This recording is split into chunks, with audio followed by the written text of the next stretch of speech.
who heard from a couple of lawmakers. Let's listen into Governor Walz.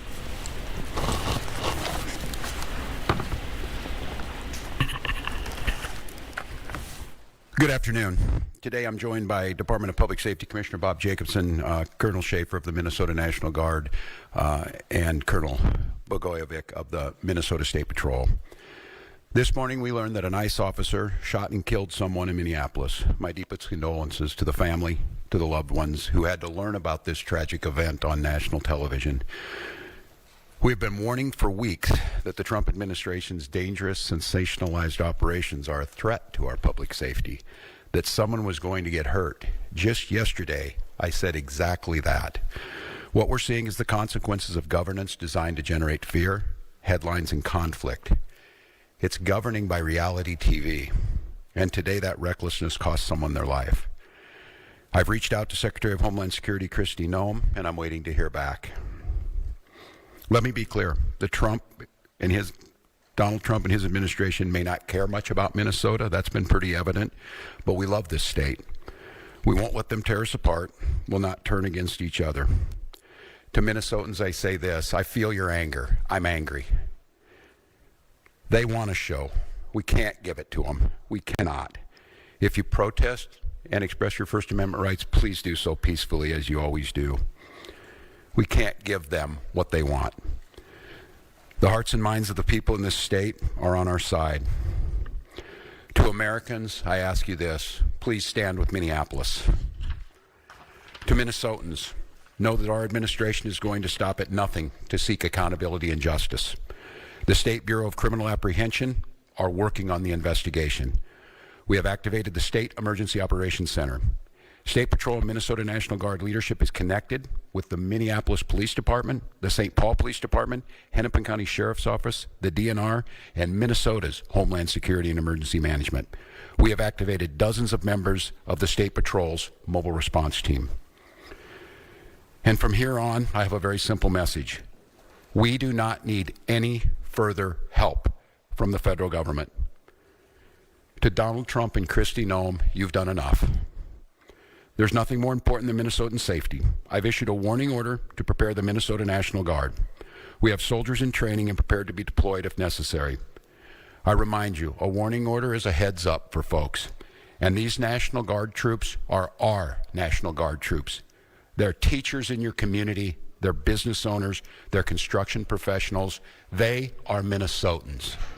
Minnesota will not allow our community to be used as a prop in a national political fight. We will not take the bait. We will continue to update you, Minnesota, as we get more information. Now I'd like to turn it over to Commissioner Bob Jacobson of the Minnesota Department of Public Safety.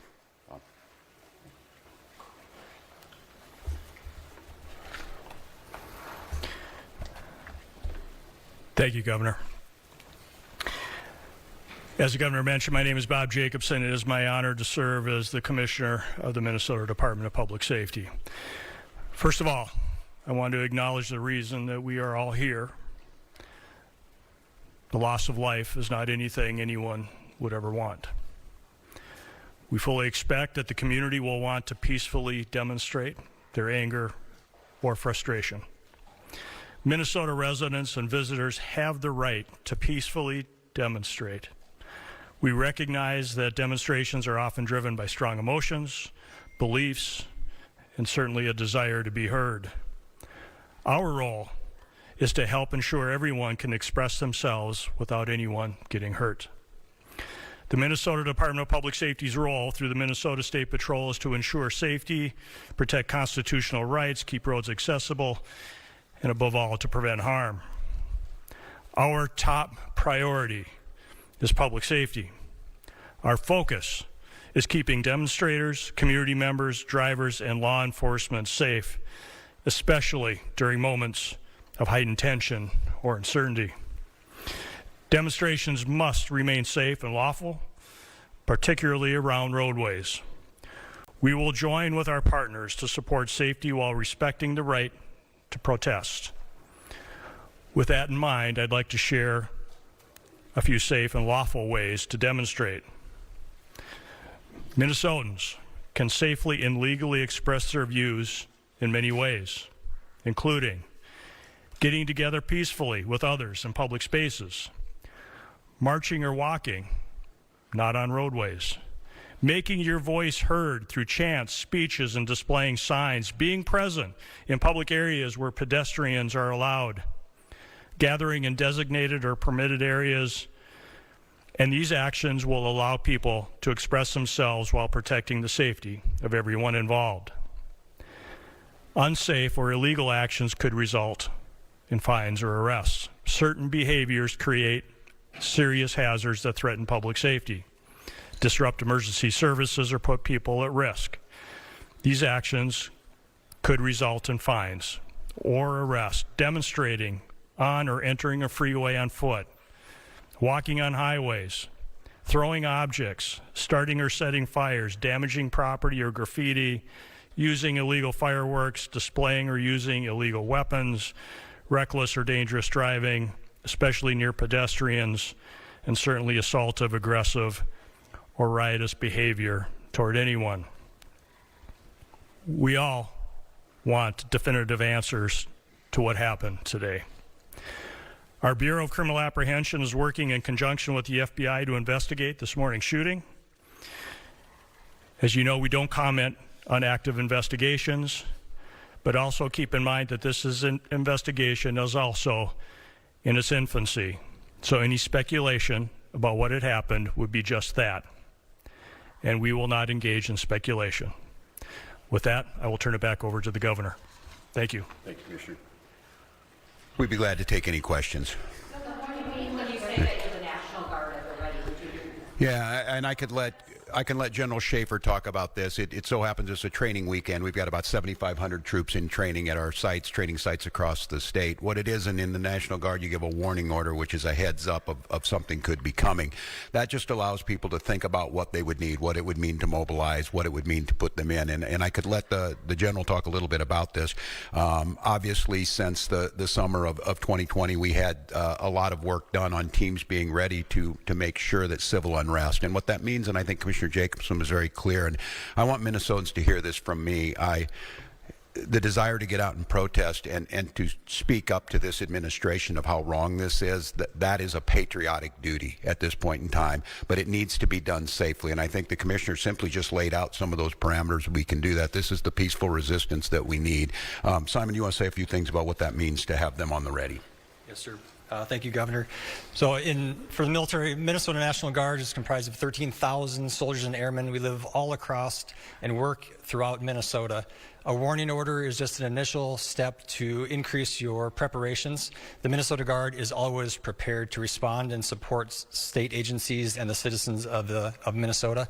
So what that means for us today is just some additional checks on equipment that is ready at all times, and maybe some additional phone calls to service members who might be activated, but no activations. We are embedded with our state agencies here at the Operations Center to just continue parallel planning in the event that we are needed to support. Thanks, General. And I would make note, Mary, and to Minnesotans on this about the National Guard, they're there to protect you and protect your constitutional rights. These are our neighbors. They don't wear masks. They don't bust in from somewhere else. They're not here to cause hassles to you or what we saw today, the tragedy. Having them at the ready to make sure, because when we see these types of things happen, and we saw it after the murder of George Floyd, there's folks that want to cause chaos. There's the disruptors in it. And while the vast majority of those protests were peaceful expressions of their First Amendment rights, there were those that destroyed property and put people at risk. The National Guard is there to make sure that peaceful protests are able to be done, and that those that want to do the destruction are stopped from doing that. Yes. What is your threshold for activating the National Guard? You're talking about large-scale demonstrations, but Yeah. the demonstrations at these ice raids have been increasing in tension to the point where we saw one shot people today. Yeah, and I think apparently by a federal agent, not by Minnesotans who were there to express their First Amendment rights. I think we've seen this to have folks ready. The gatherings that were down there today, I think this shocked everyone. People showed up as they should. There's people putting flowers down on a memorial. There's people expressing their anger. It's just as these situations develop, we decide when we need to move these people out. And I think the local reporters know well on this, both unfortunately and for us, the upside of this is that we're very good and we've had practice at this. And I just want to, again, implore Minnesotans, I am not telling you not to express your anger or your frustrations or the outrage that we have. Look, this was totally predictable, as I said it yesterday, and it was totally avoidable. And I just want to remind you, too, that local law enforcement, we get no coordination. They don't tell us they're coming. They don't say why they're sending the largest deployment in American history to Minneapolis. They're not making us any safer. We don't have any of that coordination. They should be talking to us when we do these things. Let us know we're going to be down here. This is going to happen. We don't have that. So when you see local law enforcement or state patrol, or if it would take the National Guard, we're there responding to the chaos they've created too. But our role is to make sure that we're protecting Minnesotans so that something like this doesn't happen. I have not. The question was, have I spoken to the individual's family? No, we do not have a definitive ID on this individual. And I look, I'm going to note to all of you, I think it's really important, and the professionals do this, and they train me to do this. This is an open investigation. You need to be very careful about it. I know that many of you, myself included, have seen a very difficult video to watch, one where there's a family member watched their family member be shot and killed in front of them. It's beyond me that apparently from the federal government, from the Homeland Security Director herself, has already determined who this person was, what their motive was, and they hadn't even been taken out of the vehicle. We're not living in a normal world. And so, no, I have not. And I want to be very careful because I know how painful this is. I know how painful it is right now. I'm saying person and all that. This is a human being. This very well is an individual's child, a parent, and we don't know that yet. So, no, I have not. But once we do, we will. So, yes. Please.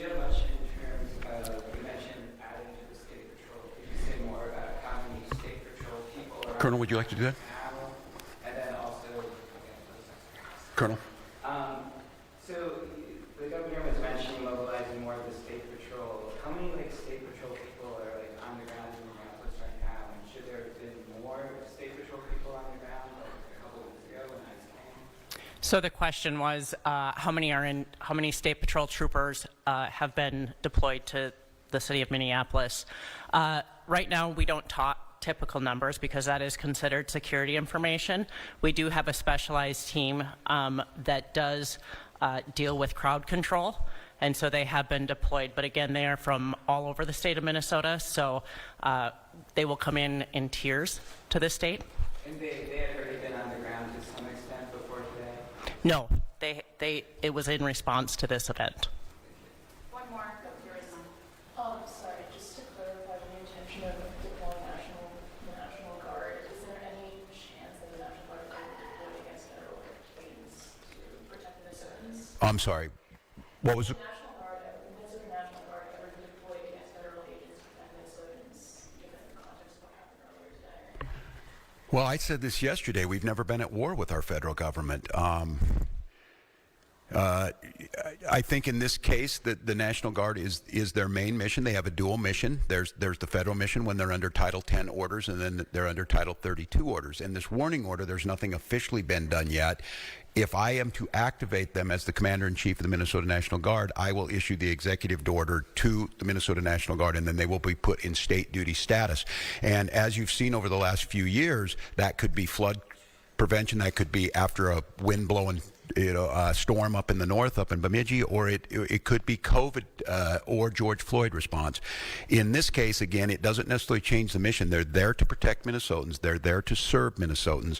I think the thing that is so challenging in the moment we're in is we don't see a desire to work with us on public safety. We hear a demonization of our state. We see people coming in who don't know our community.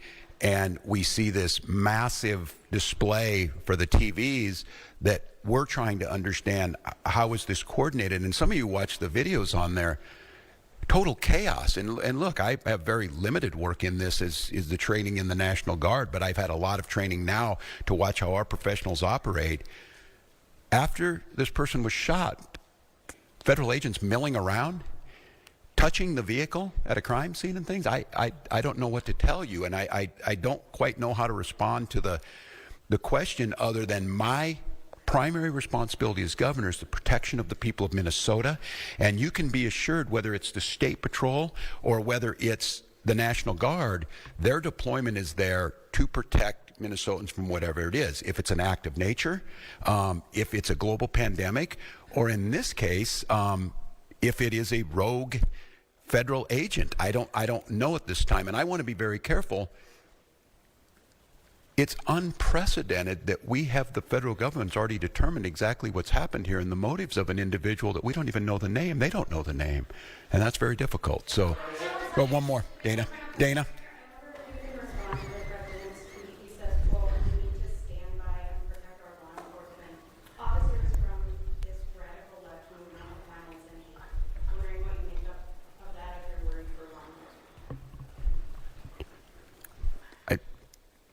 Look, and I understand the uniqueness of this moment in this week, following this week, seeing what's happening in the backdrop of a show hearing in D.C. My job is to govern, and my job is to see what the facts are.